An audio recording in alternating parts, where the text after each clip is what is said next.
ici, suggéra Mocotte. Il n'y a jamais personne qui vient.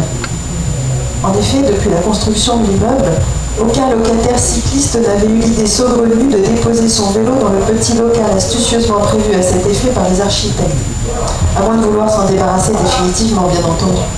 Mais en général, les gens tenaient à leurs deux roues et préféraient s'enfoncer avec lui dans l'ascenseur asthmatique, puis le garer dans les trois couloirs de leur appartement, quitte à se fracasser ensuite les tibias contre les pédales débordantes.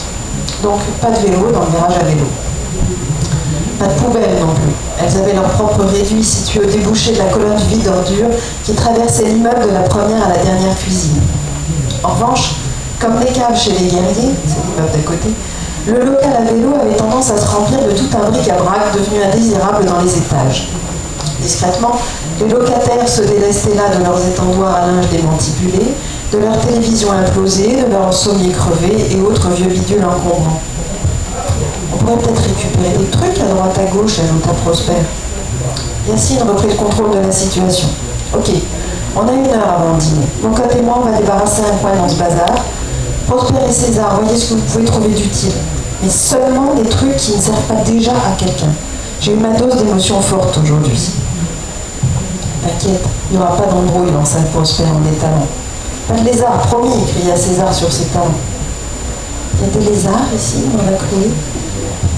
La petite fille fut préposée à la minuterie de l'éclairage jusqu'à ce que Yacine trouve le moyen d'enfoncer l'interrupteur à l'aide d'une antenne de télé calée par un couvercle de congélateur.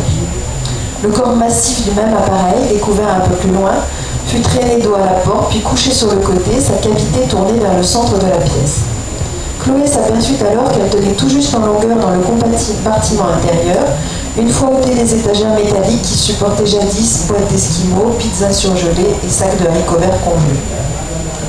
C'est pas trop doux, faudrait trouver des coussins, compatit Mocotte, les bras chargés de vieillerie. Mais Chloé, ravie, astiquait déjà les parois du congélateur avec un vieux chiffon.